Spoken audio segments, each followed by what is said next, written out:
በስመ አብ ወወልድ ወመንፈስ ቅዱስ አሐዱ አምላክ ክርስቶስ ተንሥአ እሙታን አሰሮ ለሰይጣን ሰላም ኮነ።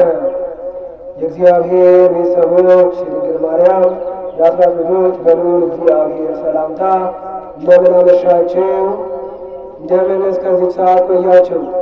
አሜን። የአምላካችን የመድኃኔዓለም ስሙ የተባረከና የተመሰገነ ይሁን። አትለይምና እናቱ እናታችን ቅድስት ድንግል ማርያም ምልጃዋ አማላጅነቷ ከሁላችን ጋር ይሁን። እንደ እግዚአብሔር መልካም ፍቃድ ለተወሰነ ደቂቃ የምንማማርበት የመጽሐፍ ቅዱስ ኃይለ ቃል የሚሆነው በዚህ በቅዱስ ሉቃስ ወንጌል ምዕራፍ 21 ከቁጥር 19 ባለው ኃይለ ቃል ይሆናል። ቃሉ በልቦናችን ይጻፍ ዘንድ እኔ ካልኩት በኋላ በጋራ አንድ ላይ እንለዋለን። በመታገሳችሁም በርኪ በመታገሳችሁም ነፍሳችሁን ታገኛላችሁ። እንግዲህ ይህንን ኃይለ ቃል የምናገኘው በቅዱስ ሉቃስ ወንጌል ምዕራፍ 21 ከቁጥር 19 ነው። ቅዱስ ሉቃስ ሁላችንም እንደምናውቀው ከአራቱ ወንጌላውያን አንዱ የሆነ ከ72ቱ አርድእት የሆነ የጌታችን የኢየሱስ ክርስቶስን ወንጌል የጻፈ ሐኪሙ ሰዓሊው ቅዱስ ሉቃስ እንዲጽፎልን እናገኛለን። በመታገሳችሁም ነፍሳችሁን ታገኛላችሁ። የዚህ ትምህርት ዋና ዓላማ ትዕግስትን ማድረግ ነው። ዛሬ እግዚአብሔር አምላክ ሊያስተምረን የፈለገው ቁም ነገር ታጋሽ እንድንሆን ነው። በሕይወታችን ላይ የሚመጡ ልዩ ልዩ መከራዎችን በትዕግስት እንድናሳልፍ እግዚአብሔር አምላክ በዚህ ኃይለ ቃል ያስተምረናል። ቀድሞ ለነቢያት ለሐዋርያነ አበው እውቀትን፣ ጥበብን፣ ማስተዋልን የሰጠ ልዑል እግዚአብሔር ለሁላችንም በድጋሚ ማስተዋልን ያድለን። እንግዲህ ትዕግስት ማለት ምን ማለት ነው ከሚለው ጀምረን እንመልከትና ነፍሳችን ማግኘት ምን ማለት ነው? ደግሞስ ማንን ነው የምንታገሰው? ታግሰንስ ደግሞ ምንድን ነው የምናገኘው ጥቅም የሚለውን እግዚአብሔር በፈቀደልን ጥቂት ደቂቃ እንመለከታለን። እንግዲህ ትዕግስት ማለት ዝም ብሎ መገፋት ወይም ደግሞ ዝም ብሎ መከራ መቀበል ብቻ አይደለም። ትዕግስት ማለት አባቶቻችን እንደሚነግሩን መጽሐፍት እንደሚያስረዳን ትዕግስት ማለት ከውድቀት ወደ ክብር፣ ከጨለማ ወደ ብርሃን፣ ከመውደቅ ወደ መነሳት የምንጓዝበት ጥበብ፣ ብልሃት ትዕግስት ይባላል። አዎ በሁላችንም በሕይወታችን ላይ ታጋሽ መሆን አለብን። ለዚህ ነው ትዕግስት ማለት በፈተና ውስጥ ሆኖ ተስፋ ሳይቆርጡ የመጽናት ጥበብ ማለት ነው። አንድ ሰው ታጋሽ ነው ካልን መከራ የለበትም ማለት አይደለም። ታዲያ ምን ማለት ነው? ታጋሽ ነው ስንል መከራ እያለ በመከራ ውስጥ እያለ ነገር ግን በትዕግስት ያንን ችግር ወይም ያንን መከራ ወይም ያንን ፈተና በብልሃት የሚያልፍበት መንገድ ትዕግስት ይባላል። ስለ ትዕግስት አባቶቻችን በመጽሐፍ ቅዱስ በልዩ ልዩ ቦታ ላይ ጽፈው እናገኛለን። ለምሳሌ ያክል ቅዱስ ጳውሎስ ለገላትያ ክርስቲያኖች ሲጽፍ በምዕራፍ 5 ቁጥር 22 ላይ የመንፈስ ፍሬዎች ብሎ ከዘረዘራቸው ውስጥ አንደኛው ትዕግስት ነው። አሁን ቀደም ብለን ስናነብ የሥጋ ሥራዎች ብሎ ይዘረዝራል። ለምሳሌ ትዕግስትን ከመንፈስ ፍሬዎች ውስጥ ያስገባል። ከዛ በፊት ገላትያ 5 ላይ ገብታችሁ ስታነቡት የሥጋ ፈቃድ ካለ በኋላ ዝሙት፣ ስካር፣ ምቀኝነት፣ አድመኝነት እያለ ይዘረዝራል። እነሱ ይቆዩን። ታዲያ የመንፈስ ፍሬዎች የመንፈስ ሥራዎች ካለ በኋላ እንዲህ ይላል፣ ፍቅር፣ ደስታ፣ ሰላም፣ ትዕግስት ይላል። ትዕግስት የመንፈስ ፍሬ ነው። ሁላችንም ታጋሽ እንድንሆን ማን ይወዳል? እግዚአብሔር ይርዳን። ለዚህ እኮ ነው ቅዱስ ጳውሎስ በቆላስይስ ምዕራፍ 13 ቁጥር 13 ላይ ትዕግስትን አድርጉ ይላል። በሕይወታችን ላይ ታጋሽ ልንሆን ያስፈልጋል። በሕይወታችን ላይ ታጋሽ ከሆነ እስከ መጨረሻው ከጸና የሚመጡ ልዩ ልዩ በሕይወታችን ላይ ልዩ ልዩ ፈተናዎች ሲመጡ ለእግዚአብሔር አሳልፈን ከሰጠን ታጋሽ ከሆነን ትዕግስትን አድርጉ እንደተባለን ትዕግስትን ገንዘብ ካደረገን የመንፈስ ፍሬውን ገንዘብ ካደረገን እግዚአብሔር አምላክ ለችግራችን መፍትሄ ይሰጠናል። እኛ ምን እንሆን ወገኖች? ታጋሽ እንሆን። እንግዲህ ትዕግስትን በሶስት ወገን እስኪ ከፍለን እንመልከት። አንደኛ በመጀመሪያ ደረጃ ከእግዚአብሔር ጋር በኑሯችን በሕይወታችን ታጋሾች መሆን አለብን። ከማን ጋር? ከእግዚአብሔር ጋር። እግዚአብሔር እኛን ታግሶናል። ኃጢአተኞች ነን፣ አዎ። በደለኞች ነን፣ አዎ። ጥፋተኞች ነን፣ አዎ። ነገር ግን እንደ ጥፋታችን ሳያጠፋን እንደ ቸርነቱ እያኖረን ነው። እንደ ምሕረቱ እያኖረን ነው። እንደ ይቅርታው እያኖረን ነው። ስለዚህ ሰው እግዚአብሔርን በትዕግስት ሊጠብቀው ይገባል። እንደ ልብ የተባለው ቅዱስ ዳዊት እንዲህ ይላል፣ እግዚአብሔርን አለ ቆይቼ ደጅ ጠናሁት ዘንበልም አልልኛል። እስኪ በሉ እግዚአብሔርን ደጅ ጠናሁት እርሱም ዘንበል አለልኝ። አያችሁ ወገኖቼ፣ ሰውን ደጅ ብንጠራው ምናልባት ፊቱን ሊያዞርብን ይችላል። ፊቱን የማያዞርብን ማን ነው? መድኃኔዓለም። ማን ነው? መድኃኔዓለም ነው። ለዚህ እኮ ነው የጊዜው ባለቤት እግዚአብሔር ለእኔና ለእናንተ የሚያስፈልገንን ነገር በሰዓቱ ይሰጣል። ምናልባት እኔና እናንተ ዛሬ እንዲፈጸምልን ዛሬ እንዲሆንልን የምንፈልጋቸው ብዙ ነገሮች ይኖራሉ። ጊዜው ካልሆነ ግን የጊዜው ባለቤት በጊዜው ሁሉ ነገር ይሰጣል። እኔና እናንተ ምን እንሆን? ታጋሽ። አዎ እግዚአብሔርን እንጠብቀው፣ በትዕግስት እንጠብቀው። እግዚአብሔር ላይ ተስፋ ሳንቆርጥ በተስፋ እግዚአብሔርን እንጠብቀው። ሁለተኛው ከራሳችን ጋር ራሳችንን ልንታገስ ያስፈልጋል። ለዚህ እኮ ነው እዚሁ የመንፈስ ፍሬዎች ላይ ትንሽ ወረድ ካለ በኋላ ትዕግስት ካለ በኋላ ምን ይላል መሰላችሁ? ራስን መግዛት ይላል። ምን ይላል? ራሳችንን መግዛት። ወጣቶች፣ አዎ በትዕግስት ብዙ ትዕግስታችንን የሚፈታተኑ ብዙ ነገሮች ሊኖሩ ይችላሉ። ነገር ግን ራሳችንን ልንገዛ ያስፈልጋል። በራሳችን ላይ ትዕግስት ማጣት የለብንም። አዎ አሁን በዚህ ዘመን ብዙ ወጣቶች በራሳቸው ትዕግስት የላቸውም። ስለዚህ መፍትሄ የሚያደርጉት ምንድን ነው? መሄድ ይሻለናል ይላሉ፣ መሞት ይሻለናል ይላሉ። ራሳቸውን ያጠፋሉ። በራሳቸው ላይ ታጋሽ አይሆኑ። ምናልባት ለሶስት ለአራት ዓመት የቆዩበት የእጮኝነት ጊዜ ፌል ያደረግና ይበላሽና ተስፋ ይቆርጣሉ። ምናልባት ወጥተው የሰሩት ስራ ይከስሩና ይናደዱና በራሳቸው ላይ ትዕግስት ያጣሉ። ምናልባት ልጆች እንወልዳለን ብለው ትዳር መስርተው ልጅ ሳይኖራቸው ሲቀር በትዳራቸው ትዕግስት ያጣሉ። ወገኖቼ፣ ሰው በራሱ ሕይወት ላይ ታጋሽ መሆን አለበት። ሰው ተስፋ መቁረጥ የለበትም። በእግዚአብሔር ላይ በራሳችን ላይ ተስፋ መቁረጥ የለበትም። አዎ ሰው ከራሱ ጋር ታጋሽ ከሆነ ሕይወቱ ሰላም ይሆናል። ሕይወቱ ምን ይሆናል? ሰላም ይሆናል። ሶስተኛው ከሌሎች ሰዎች ጋር ታጋሽ መሆን አለበት።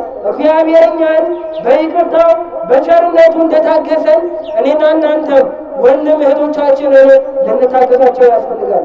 ለዚህ እኮ ነው ክርስቶስን እንዲህ ብለው ጠየቁት። ቀረቡና ወንድሜ ያል ስንት ጊዜ ሊበድለን በቀን ውስጥ ስንት ጊዜ ይቅር ልበለው ብለው ጠየቁት ክርስቶስ ነው። ክርስቶስ ምን አላቸው? 7 ጊዜ 70 አላቸው። ይሄ ማለት ምን ማለት ነው? ፍጹም ይቅር በሉት። በየቀኑ በየሰዓቱ ቢያጠፋ ቢበድላችሁ እናንተ ግን ምን በሉት? ይቅር በሉት። አዎ እኛን ይቅር እንደሚለን ለዚህ እኮ ነው የምንጸልየው ጸሎት ላይ አባታችን ሆይ ካሉ በኋላ እንደምን ነው እኛም የበደሉንን ይቅር እንደምንል አንተ ይቅር በለን። ስለዚህ እግዚአብሔር እኛን እንደሚታገሰን እኛም ደግሞ ሌሎች ወንድሞቻችን እህቶቻችንን ልንታገስ ያስፈልጋል። እንድንታገስ ማይንተን ማን ይርዳን? ለዚህ እኮ ነው ብዙዎቻችን በሕይወታቸው ላይ ብዙ ሰዎች ታጋሽ ሲሆኑ ፈሪ ይመስሉናል፣ ደካማ ይመስሉናል። አይደለም። እንደውም ፈሪ፣ እንደውም ደካማ፣ ትዕግስት የሌለው ሰው ወገኖች እስኪ እንጠይቃቸው። መናደድ መቆጣት ነው ቀላል ወይስ ደግሞ መታገስ ነው ቀላል? መታገስ እኮ ይከብዳል አይደለም? መናደድ፣ መቆጣት፣ መበሳጨት ሁሉም ሰው ይችላል። ሁሉም ከመሬት ተነስቶ ይናደዳል። ታዲያ ክርስቲያን ምንድነው መሆን ያለበት? ታጋሽ። ክርስቲያን ምንድነው መሆን ያለብን? ታጋሽ መሆን አለብን። ለዚህ እኮ ነው መጽሐፍ ሲነግረን እንዲህ ይላል በሮሜ 12 ላይ በተስፋ ደስ ይበላቸው፣ በመከራ ታገሱ፣ በጸሎት ጽኑ ይለናል። አዎ ፈተና ይደርስብናል፣ ችግር ይደርስብናል። መታገስ አለብን። በመከራ ውስጥ እግዚአብሔርን ማመን አለብን። በመከራ ውስጥ እግዚአብሔር ከዚህ ችግር ሊያወጣን ይችላል ብለን ማመን መታመን ይጠበቅብናል። ወገኖቼ መጣላት ቀላል ነው። ሰላም አለመሆን ቀላል ነው። ተስፋ መቁረጥ ቀላል ነው። ግን ለምን ተስፋ እንቆርጣለን? ደግሞስ ምን ተስፋ ያስቆርጠናል? ለምንድን ነው ወጣቶች በዚህ ዘመን ራሳቸውን የሚያጠፉት? ምናልባት ተምረው በተማሩበት ዘርፍ ስራ አጥተው ሊሆን ይችላል። ታዲያ ወገኖቼ ስራ ማጣት ለምን ህይወትን ያሳጣል? ስራ እኮ ዛሬ ነው ያጣነው፣ ነገ እናገኛለን። አናገኝም? አዎ እናገኛለን። ምናልባት እኮ ዛሬ ያጣነው ትዳር ነገ መልካም ትዳር ሊያገኘን ሊጠብቀን ይችላል። ምናልባት ዛሬ ልናገኘው ይገባል የምንለው ነገር ሀብት፣ ገንዘብ ወይም ሌሎች ነገሮች ጊዜው ካልሆነስ? በትዕግስት ማንን እንጠብቅ? እግዚአብሔርን እንጠብቅ። እንግዲህ መጽሐፍ እንዲህ ይለናል ያዕቆብ 1:1-4 ላይ ልዩ ልዩ ፈተና ሲደርስባችሁ እንደ ሙሉ ደስታ ቁጠሩት ይላል። እስኪ ልዩ ልዩ ፈተና ሲደርስባቸው እንደ ሙሉ ደስታ ቁጠሩት። ወገኖቼ አንድ መረዳት ያለብን ነገር አለ። ክርስቲያን ስለሆነ ፈተና የለብንም ማለት አይደለም። ክርስቲያን ስለሆነ እንኳን ይበልጥ ፈተና አለብን። ምክንያቱም ዓለም አይደለም እኛን እኔና እናንተን ባለቤቱን ክርስቶስን ፈትነዋለች። ዓለም በክርስቶስ ዘንድ የተጠላች ነች፣ ክርስቶስም እንደዛው ወገኖቼ። ስለዚህ እኔ ክርስቲያን ስለሆንኩ ፈተና የለብኝም አንበል። ፈተና ይኖርብናል። ታዲያ እንዴት ነው የምናመልጠው? ይህን ፈተና በትዕግስት ማለፍ እንችላለን። በምን? በትዕግስት ማለፍ እንችላለን። ለዚህ እኮ ነው ሰቆቃወ ኤርምያስ ምዕራፍ 3:31 ላይ ጌታ ለዘላለም አይጥልም ይላል። ወገኖቼ የዘላለም ችግር የሚባል የለም። የዘላለም ጌታ ነው ያለው። የዘላለም አምላክ ነው ያለው። አዎ ዛሬ አጥተን ሊሆን ይችላል፣ ነገ እናገኛለን። ዛሬ ምናልባት የፈለግነውን ነገር በእጃችን ማስገባት ፈልገን ላናገኝ እንችል ይሆናል። ግን በጊዜው ነገር ሁሉ በጊዜው ወባር ተሰራ ይላል መጽሐፍ አይደለም? ስለዚህ ሐሳባችንን፣ ፍላጎታችንን፣ እምነታችንን በማን ላይ እንጣል? በመድኃኔዓለም ላይ። በማን ላይ? በመድኃኔዓለም ላይ። እንግዲህ የትምህርታችን ርዕስ ምንድን ነው?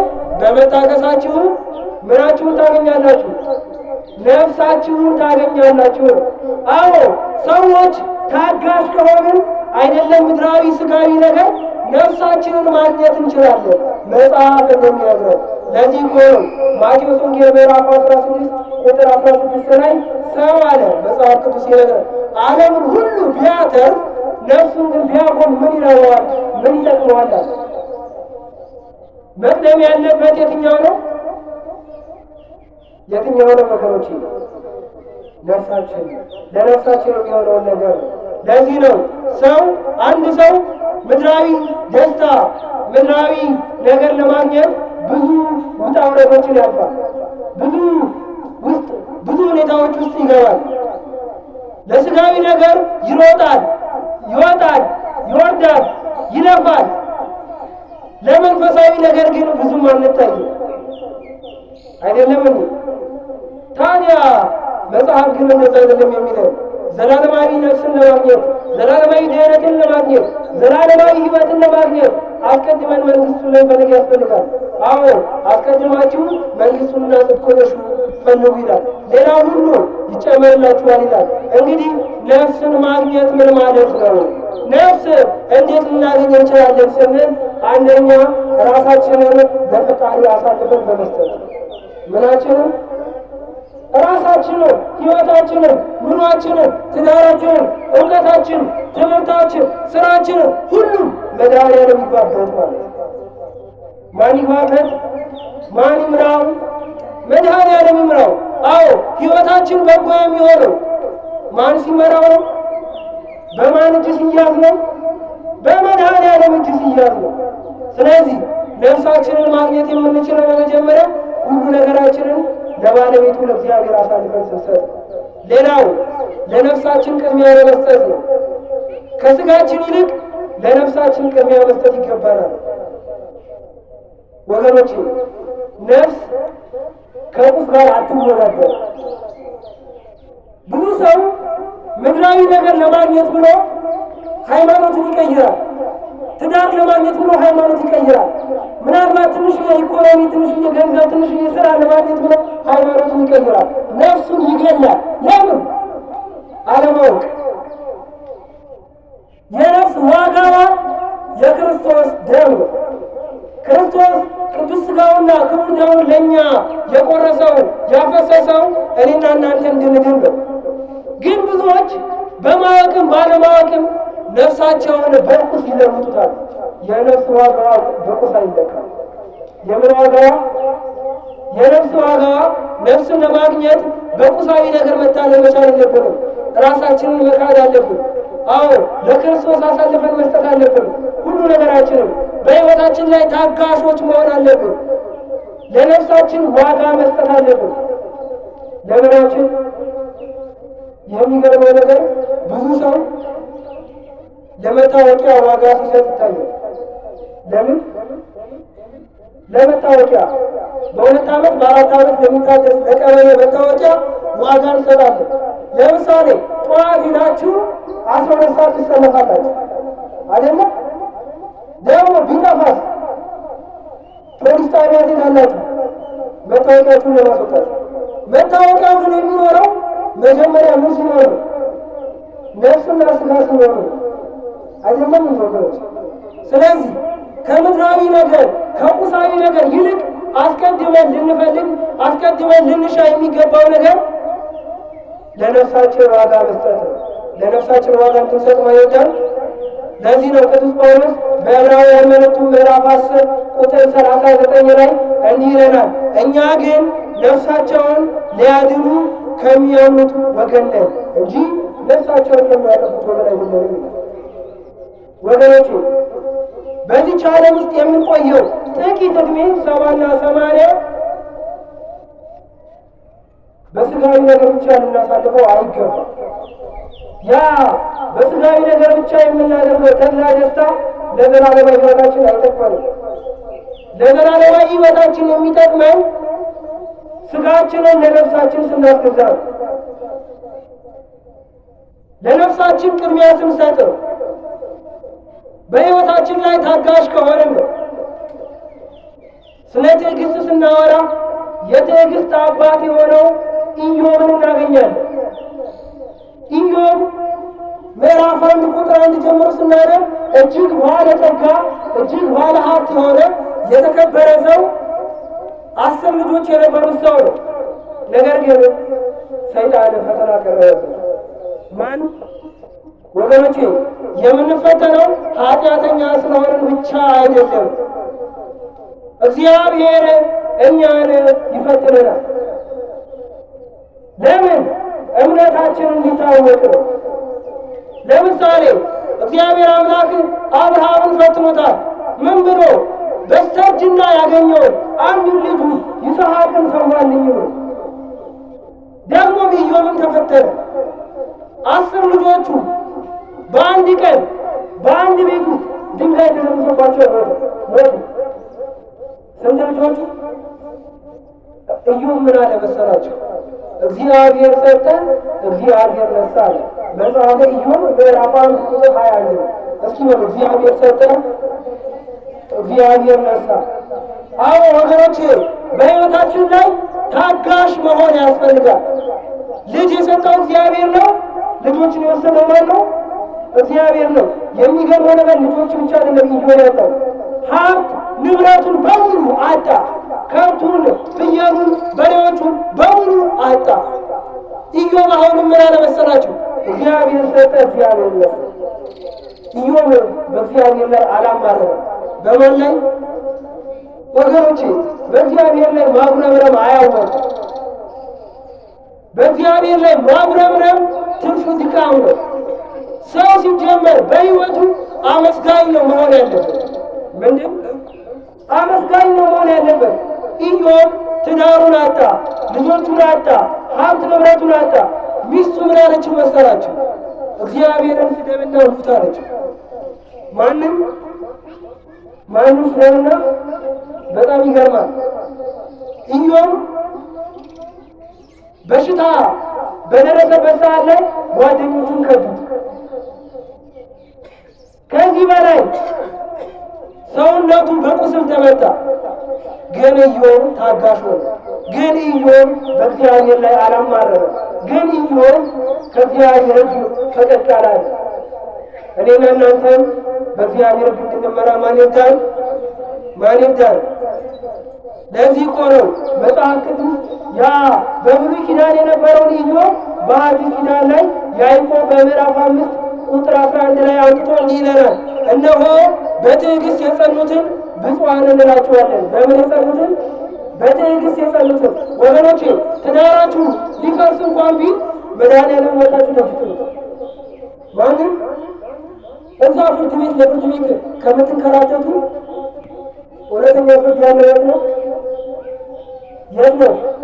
ደግሞ ፍርድ ቤት ራሱ የምትሄዱ እኮ ለመፋታት ነው አይደለም? ለመስማማት እውነተኛ ፍርድ ለማግኘት ትክክለኛውን መንገድ ለማግኘት የት ነው ትክክለኛ ቦታ? መድኃኒዓለም ቤት። ኢዮብ ታጋሽ ነው በሕይወቱ። በብዙ ነገር ሰይጣን ፈተነው። እግዚአብሔርም የኢዮብን እምነት ያውቃል። ሰይጣን መጨረሻ ላይ አፈረ። ምክንያቱም ሰይጣን ኢዮብ ተስፋ እንዲቆርጥ ነበር የፈለገው። ኢዮብ ተስፋ ቆርጦ እግዚአብሔርን ሰድቦ ከእግዚአብሔር እንዲለይ ነበር የፈለገው። ግን ኢዮብ ይህን አላደረገም። ክርስቲያኖች ተስፋ ልንቆርጥ አይገባም። ዳዊት እንዲህ ይላል በመዝሙሩ፣ አሁንስ ተስፋዬ ማን ነው? እግዚአብሔር አይደለም? ምን ይላል? አዎ ወገኖቼ፣ ምንም እንኳን የፈለግነው ነገር ባይሞላ ተስፋችንን ማድረግ ያለብን በመድኃኒዓለም ላይ። በማን ላይ ነው? በማን ላይ ነው? ስለዚህ ወጣቶች ራሳችንን ልናጠፋ አይገባም። አንድ ሰው በሶሻል ሚዲያ የማይገባ ኮሜንት፣ የማይገባ መልእክት አስቀመጠልን ብለን ራሳችንን ልናጠፋ አይገባም። አንድ ሰው ተናገረን ብለን ራሳችንን ልናጠፋ አይገባም። ሲጀመር በራሳችን ነፍስ የማጥፋት ስልጣን የለም። ነፍስ የሰጠው ማን ነው? መድኃኒዓለም ነው። መውሰድ የሚችለው ማን ነው? ራሱ ባለቤቱ መድኃኒዓለም እግዚአብሔር ነው። ስለዚህ ራሳችንን ልናጠፋ አይገባም። አዎ ብዙ ወጣቶች አሁን ላይ በዲፕሬሽን በድብርት ውስጥ ይኖራሉ። ብዙ ወጣቶች በብቸኝነት፣ ብዙ ወጣቶች ተስፋ በመቁረጥ፣ ብዙ ወጣቶች ስራ በማጣት ውስጥ አለ። ግን ስራ ማጣት ህይወትን ማጣት አያመጣው። ሰው ህይወቱን ለምን ያጠፋል? ለምድራዊ ነገር ነው። ይልቁኑ ስራ ባጣችሁ ጊዜ እንደ ቅዱስ ዳዊት ወጥተን ደጅ እንጥረው። ማንን? እግዚአብሔርን መድኃኒዓለምን ደጅ እንጥረው። ዳዊት ምንድን ነው ያለው? ቆይቼ እግዚአብሔርን ደጅ ጠናሁት፣ እሱም ዘንበል አለልኝ አለ። መድኃኒዓለም ወደ ሁላችንም ዘንበል ይበልን። ምክንያቱም እኔና እናንተ ወርቅ በእሳት ተፈትኖ ነጥሮ እንደሚወጣ እኔና እናንተም ክርስቲያኖች በልዩ ልዩ ፈተናዎች እንፈተናለን። ግን ከዛ መሀል ነጥረን መውጣት የምንችለው ታጋሾች መሆን ስንችል። አዎ ርዕሳችን በመታገሳችሁ ነፍሳችሁን ታገኛላችሁ። አዎ ታጋሽ ከሆን አይደለም ምድራዊ ነገር፣ አይደለም ስራ፣ አይደለም እውቀት፣ አይደለም ምድራዊ ሀብት ምናችንን እናገኛለን? ምናችንን? ነፍሳችንን ማግኘት እንችላለን። ነፍስ ደግሞ በቁሳዊ ነገር አትለካም። ኢዮብ እግዚአብሔርን ስላመነ እግዚአብሔርን ስላመሰገነ ያ ሁሉ ነገር ቢያጣ እግዚአብሔር ሰጠ እግዚአብሔር ነሳ እያለ ስላመሰገነ ሀብቱ ንብረት በሙሉ በእጥፍ በረከተ። ልጆችንም በድጋሚ ወለደ። በማን ላይ ማንም ስላመሰገነ? ማንም ስላመሰገነ እግዚአብሔርን። ወገኖቼ ምስጋና እድሜን ይቀጥላል። ማመስገን ይኖርብናል። ብናገኝም ማመስገን፣ ብናጣም ማመስገን፣ ወደፊት እንዲኖረን የምንፈልገው ነገር ማመስገን፣ ደግሞ ስለሌለንም ነገር ማመስገን ይገባል። የሚያመሰግን ልብ ማን ይስጠን? ማን ይስጠን? እሺ ከኢዮብ ታሪክ አሁን ያለን ምዕመናን ምን እንማራለን? በመከራ ውስጥ መጽናት፣ በትዕግስት ማለፍ እንማራለን። እኔና እናንተ እኮ ምናልባት አንድ እናት፣ አንድ አባት፣ አንድ እህት፣ አንድ ወንድም ቢሞቱብን እናዝናለን። ሀዘናችን ወሰን ነው አይደለም? እንደ ኢዮብ 10 ልጆች ቢሞቱብን፣ ትዳራችን አደጋ ላይ ቢሆን፣ ሰውነታችን በቁስል ቢመታ ይቅርና አንድ ወንድም ቢሞትብን እናዝናለን። ማዘን ተገቢ ነው፣ ግን በልክ ነው። ደግሞ ወንድም፣ እናት፣ አባት፣ እህት፣ አክስት ሞቱብኝ ብሎ ማዘን ተገቢ ያለ ነው። እናት አባት መድኃኔዓለም አለ የለም? እህት ወንድም ቅዱሳን መላእክት አሉ የለም? አሁን የእኛ ኑሯችን በሰማይ ነው። ሕይወታችን መንግሥተ ሰማያት ውስጥ ነው። እንደ ሰውኛው ሊሰማን ይችላል፣ ግን በትዕግስት እግዚአብሔርን መጠበቅ ያስፈልጋል። ለዚህ እኮ ነው ሐዋርያትም አሁን እርገት አለ አይደለም? ምን ይላቸዋል ክርስቶስ? በኢየሩሳሌም ቆዩ ይላቸዋል። ምን እስኪያገኙ ድረስ? ኃይልን ከላይ ከአርያም እስክልክላችሁ ድረስ ታገሱ። በኢየሩሳሌም ይላቸዋል። አሁን በእርገት ማለት በፊታችን የሚመጣው ኢየሩሳሌም የተባለችው ይህች ቅድስት ቤተ ክርስቲያን ነች። እኔና እናንተ ልዩ ልዩ ፈተና፣ ልዩ ልዩ መከራ ሲመጣብን ይህን ፈተና ማለፍ የምንችለው አማናዊቷ ኢየሩሳሌም ቅድስት ቤተ ክርስቲያን ውስጥ በመምጣት ሰው እግዚአብሔር ቤት መጥቶ ቋጠሮው ችግሩ ሳይፈታለት አይሄድም። ምናልባት ግን እኛ የምንፈልገው ያ ችግር ዛሬ እንዲፈታልን ሊሆን ይችላል። እግዚአብሔር ግን ነገ ችግራችን እንዲፈታ ይሆናል። ስለዚህ በትዕግስት እግዚአብሔርን ልንጠብቀው ያስፈልጋል። ሰው በሕይወቱ ላይ ታጋሽ ከሆነ ነፍሱን ያድናል። ለዚህ ነው መጽሐፍ እንዲህ ነው የሚለን፣ በመታገሳችሁ ነፍሳችሁን ታገኛላችሁ ይላል። ሁሉ ነገራችንን ብናጣ፣ ወዳጅ ዘመድ ብናጣ፣ ሀብት ንብረታችንን ብናጣ ከእግዚአብሔር ቤት መለየት የለብንም። ሃይማኖታችንን መቀየር የለብንም። እግዚአብሔርን ይበልጡን ልንወደው ያስፈልጋል። ሃይማኖታችን ይበልጡን ልንረዳ ያስፈልጋል። እግዚአብሔር በጎ ነገርን በፈተና ውስጥ እያስተማረ እንደሆነ ልንረዳ ያስፈልጋል። ለዚህ ነው ራስን ማጥፋት መሸነፍ ነው። ወገኖቼ ራሳቸውን ሊያጠፉ ያሉ ሰዎችን መከራቸው። ራስን ማጥፋት ተገቢ አይደለም። ወጣቶች ራሳችንን ማጥፋት የለብንም። ለምን እንሸነፋለን? ለምን ተስፋ እንቆርጣለን? ይህ እንደ ክርስቲያን አይገባም፣ እንደ ሰውም አይገባም። ብዙ ተስፋ የሚያስቆርጡ ነገሮች ሊኖሩ ይችላሉ። እኛ ግን ተስፋችን በቁሳዊ ነገር ላይ አይደለም። ተስፋችን እግዚአብሔር። ተስፋችን ማነው? ማነው ተስፋችን? እግዚአብሔር ነው። በእግዚአብሔር ላይ ደግሞ ተስፋ አይቆረጥም። በማን ላይ? በእግዚአብሔር ላይ ተስፋ አይቆረጥም። ስለዚህ ሕይወታችን የእኛ ብቻ አይደለም፣ የእግዚአብሔር ነው። በእግዚአብሔር ንብረት ላይ ደግሞ እጃችንን ማንሳት ተገቢ አይደለም። ስለዚህ የሰይጣንን ስራ ማወቅ አለብን። ሰይጣን የመጨረሻ ስራ ምንድነው መሰላችሁ? ተስፋ ማስቆረጥ ነው።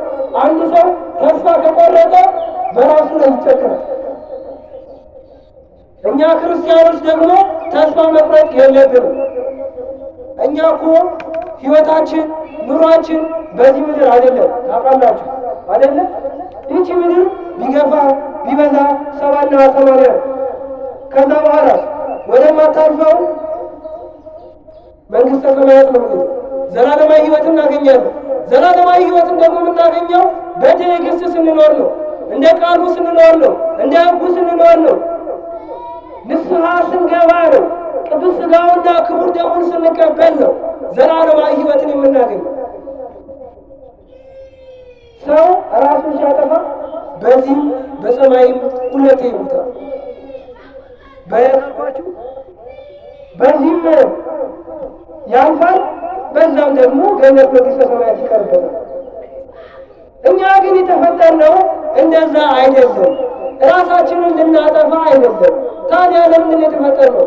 ልናመሰግን የተፈጠርነው። ማንን ልናመሰግን? እግዚአብሔርን ልናመሰግን። ሰው ሲያመሰግን ሕይወቱ መልካም ይሆናል። ትዳሩ የተቃና ይሆናል።